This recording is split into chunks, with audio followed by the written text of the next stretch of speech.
If you haven't been here with us, we have been on a 6-week journey. We call it Adventures in Spirituality, and each year we pick a book. And this year's book is Brené Brown's Daring Greatly. And she certainly did dare greatly to write this book, didn't she? Yeah. So last week we talked about minding the gap. We talked about the space between our practice values, our actually practiced values, and our ideal values, what we aspire to, what we think we believe in. And so we talked about shifting that gap, making that gap smaller, and getting into alignment with what we believe. Now, she has the premise in her book based around this idea of wholehearted living, that in order to live wholeheartedly, we actually have to be vulnerable. In order to live fully, in order to feel our full selves and to be here, to be what we're created to be, it's time for us as a society, as a people, to wake up and be vulnerable. Because when we're vulnerable, those are the times that we really connect and the times that we remember that we're alive. You feel that? So I did something vulnerable last night at almost the crack of midnight. Someone had sent me this text earlier. It was a little image earlier in the month, and I wasn't ready to do anything with it then. But if you're on Facebook, I did something with it last night, and it's a little ribbon that talks about people who have lost a child or people who have had a miscarriage. So it was October and honoring the month of people who have had that experience. So I shared that I had that experience, and to be honest with you, this is something that I was not going to really share. I do a lot of speaking, right? But I don't have to always be that vulnerable, right? And something funny happened with me with this experience of having this miscarriage. I was actually due yesterday. And when I had the miscarriage, it was back in April, that April-May period, and I was getting ready to tell everybody on Mother's Day. But I realized something that happened. So I hadn't known having that many experiences with shame, but if you think of the vibrational field of shame, I had this really weird experience. And you know, I've been in unity for how many years and have a lot of love and believe in divine appointments and believe everything is in perfect order. But I had this wild experience of shame. I realized that was the experience, but not shame in the way that, you know, someone else might tell you what shame is, but shame in the way of, I don't even want anyone to see me. I don't want to look at anyone, and I don't want anyone to look at me and know. Isn't that interesting? So I did a lot of exploring with that and did a lot of healing work with that, and fully believed and am in a place where I feel like I've lost nothing but gained everything.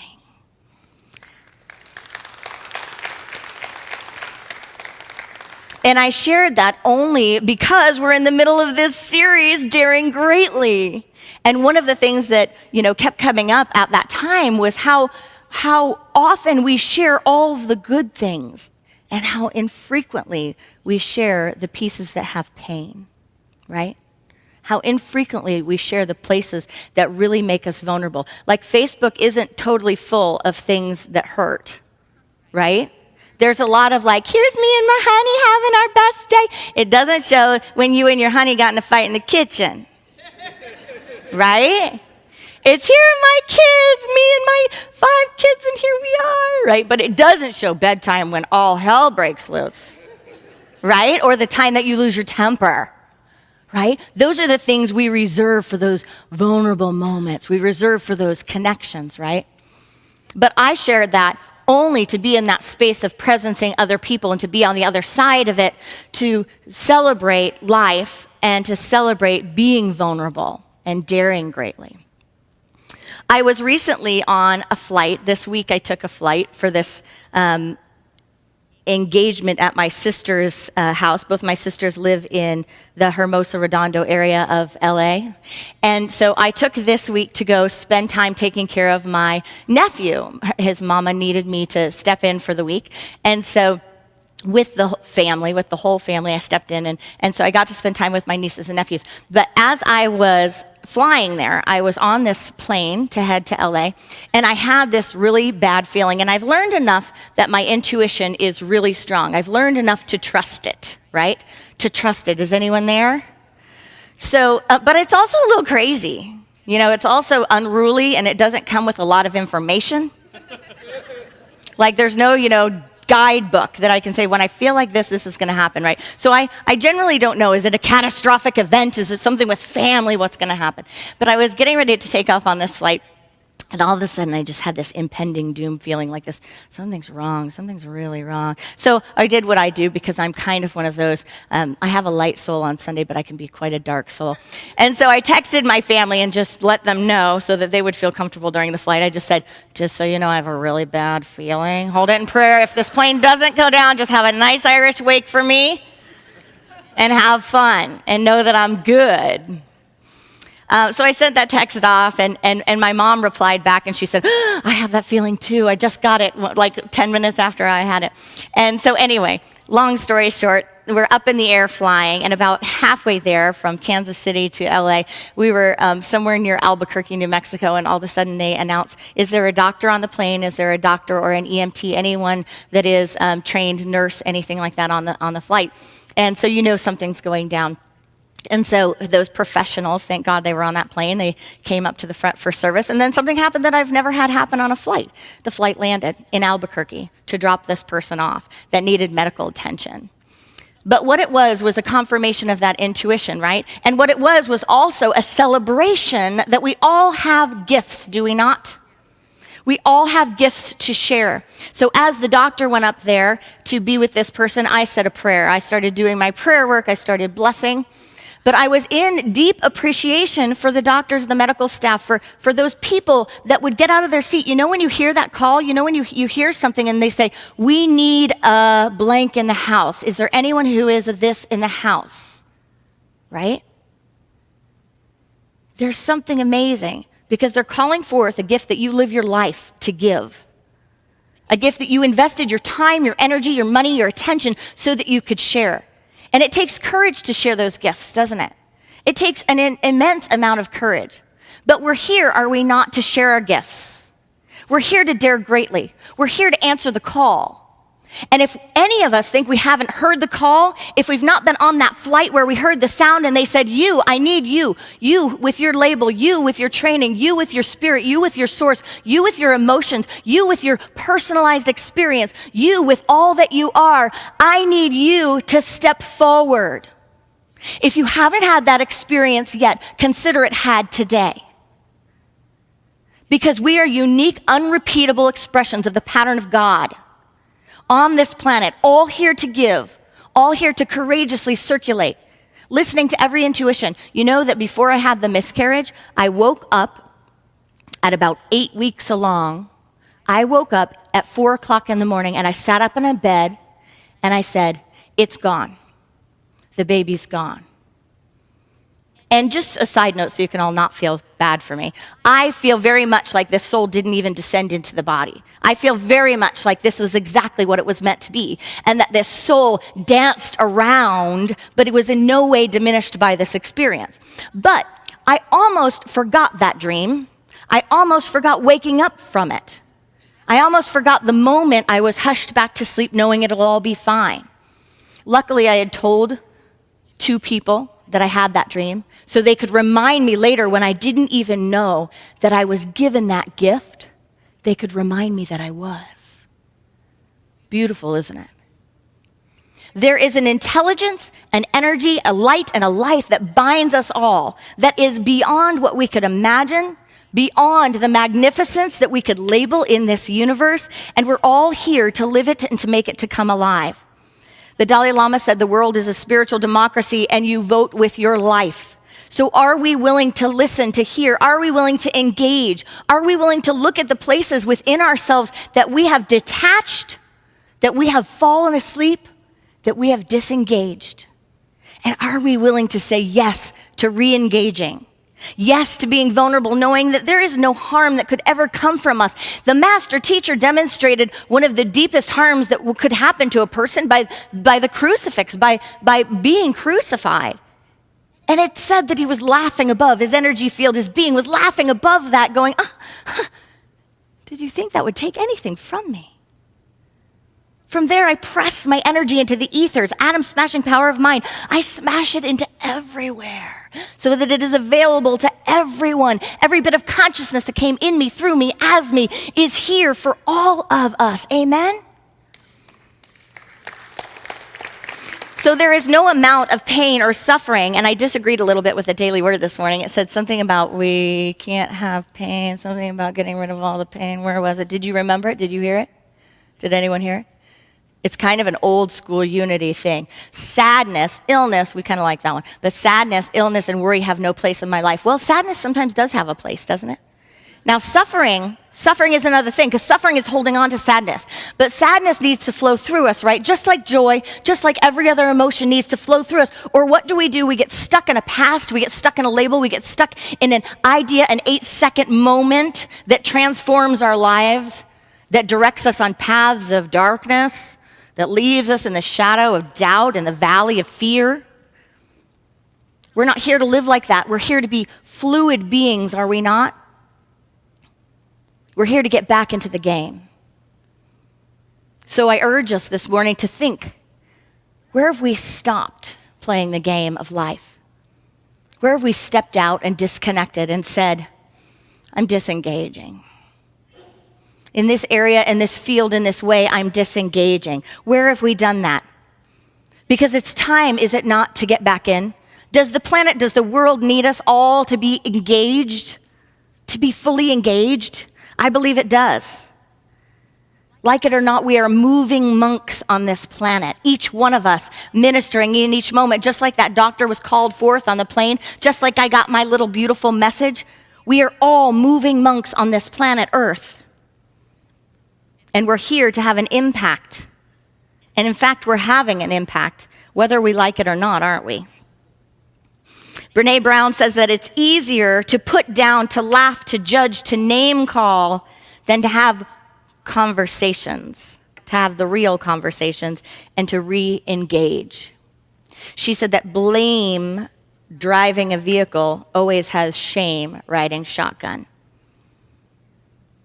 She said that it's easier to spend our time. Have you ever noticed that?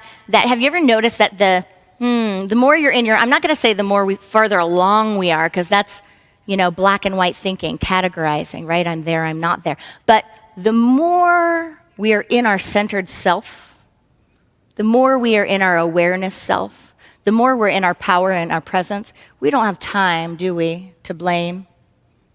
We don't have time to blame, to shame. We don't have time for all of these judgments, because in fact, we know the story is never over. So there's nothing even to judge, right? There's no moment I can step into the story and say, it's over, let me judge it, let me cast my little opinion upon it.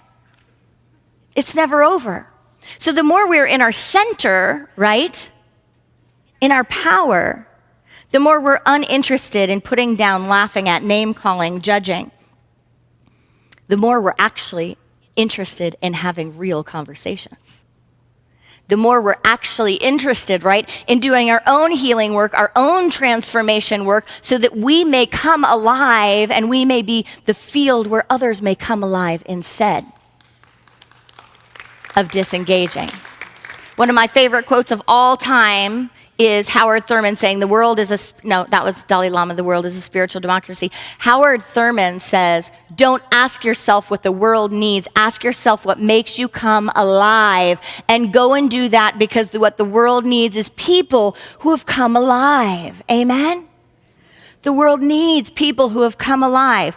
So how do we re-engage? How do we step back from this blame game, this shame game, this judgment game? Well, I shared something last week that I felt a little guilty about after, because I realized I was just sharing a piece of the story, and you might think too highly of me or too crazy of me if you heard just a piece of the story. But I was talking about getting this yogurt, right? Do you remember the yogurt? Getting the yogurt, but they didn't have it at my health food store because the cows apparently don't have enough grazing room. And how I really appreciate my health food store, because I can go in there and know I'm in alignment with everything in there, so I don't have to worry if my chickens are being debeaked. I don't have to worry if my cow is not moving for its whole life. But I shared that story not for shaming anyone, right? You could be a cow eater. I have a girlfriend that says, we've had these vegetarian talks, and I'm like, hey, if you can kill it and eat it, good on you, right? And she's like, oh, I could run through a field and push it down and cut it up and eat it. She's from Norway. She'd happily do that. And I'm like, good for you. You are in alignment, with your value. But I was sharing that story, and I realized after that I made it sound like, in sharing the story, like I didn't still get the yogurt. But I did. I found it at another store, and I bought a boatload of it. Because I liked it so much. And I thought about my values, because my value is definitely in alignment with the not buying it. But then I thought about my value of not being a fanatic and my value of having fun on this planet. And I thought about that value, and it trumped the other one. And so, yes, I bought a boatload. You're all going to come up and ask me about the yogurt brand, aren't you, after this? You should, because it's really good yogurt. But what I did, which is something that I would normally do, but with Brené Brown's work, it was even more glaring to do it. What I did was I didn't disengage. I didn't say I'm going to cross one of my values and ignore it. Act like it's not happening, not see it. Now, if I had to go walk into that farm, I would probably actually be a vegan. But maybe not, if I could pet the cow and say thank you. Now, what I did after that was I got on the website of the grocery store, and I got on the website of the dairy farm that makes the yogurt, and I gave them my feedback. I gave them my opinion. I said, I am one of your customers, and imagine the difference about being a customer and giving your opinion, right? Or not being one. And I just gave them the little rundown. I gave them the little story. And I talked about having integrity with our products, and you look like a company that has a vision. You look like a company that has a standard, and I wanted you to know, and I gave them the link to the standards of the other ones. And I said, I would like to know what your plan is to get there if you're on the road to getting to this quality of product. Now that story, yeah, I was like, and I did it this morning before I came to church so that I would make sure not to have said I was going to do it and put it on the never ever list. I did it so I could look at you all and say I did it and it's already done. But I went into this beautiful little story, and then I talked to them about practice values and aspirational values.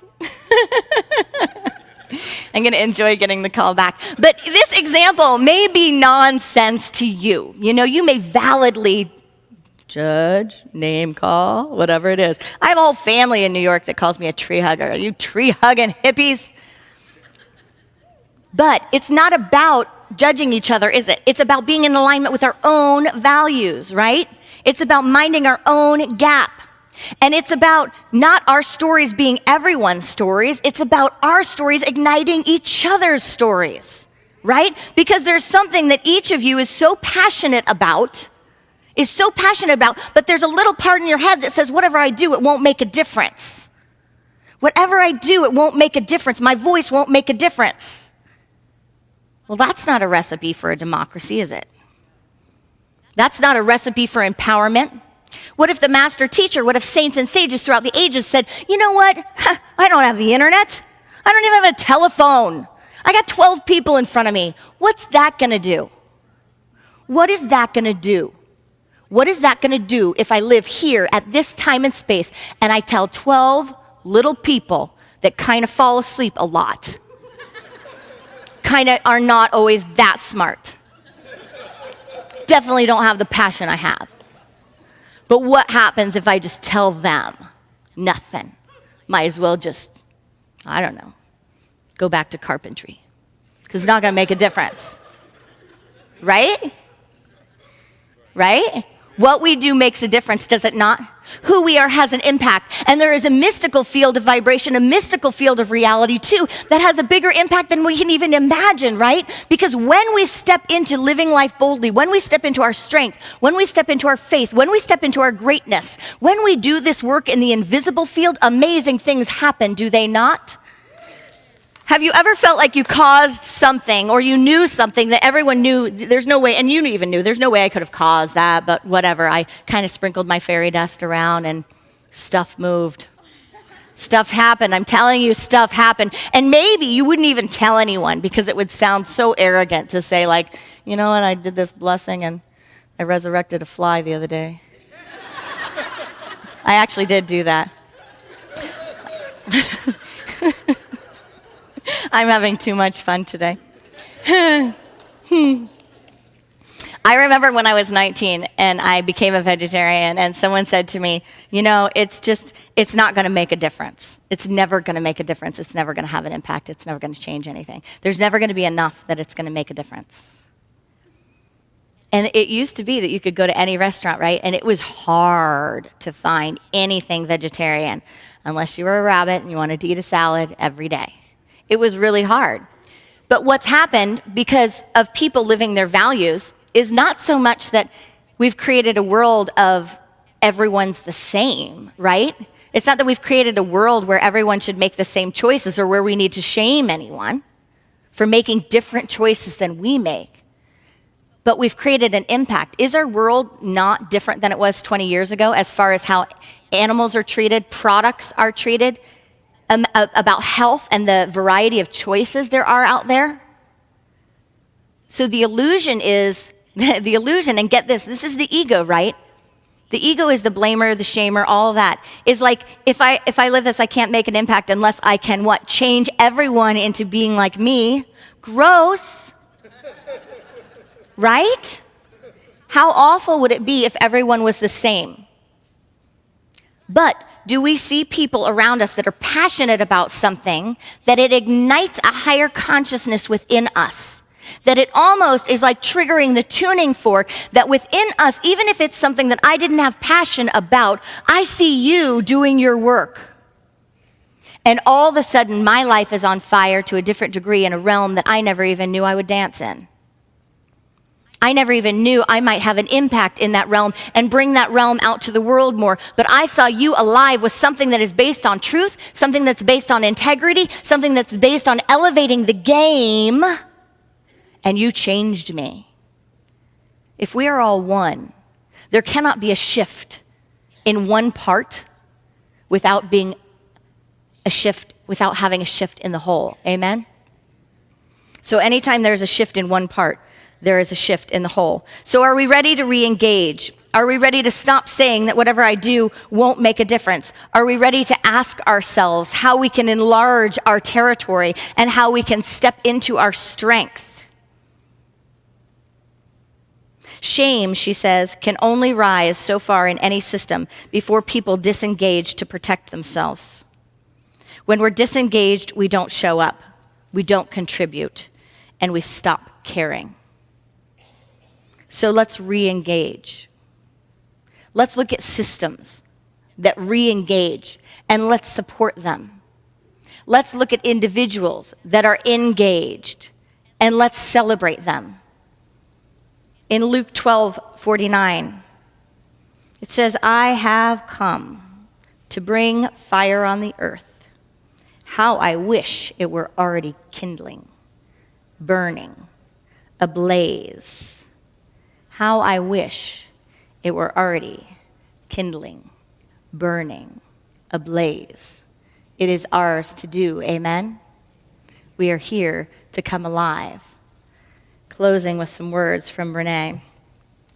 She says, to reignite creativity, innovation, and learning, leaders must rehumanize education and work. This means understanding how scarcity is affecting the way we lead and work. And remember, if you haven't read this, she says that a leader is anyone who holds herself accountable for finding potential in people and processes. Anyone who holds themselves accountable for finding the potential in people and processes. Is that every single one of us? Amen? Every single one of us. She says to lead and work, learning how to engage with vulnerability and recognizing and combating shame. Make no mistake, honest conversations about vulnerability and shame are disruptive. The reason we're not having these conversations in our organizations is that they shine light in dark corners. Once there is language, awareness, and understanding, turning back is almost impossible and carries with it severe consequences. We all want to dare greatly. If you give us a glimpse into that possibility, we will hold on to it as our vision. It can't be taken away. Namaste.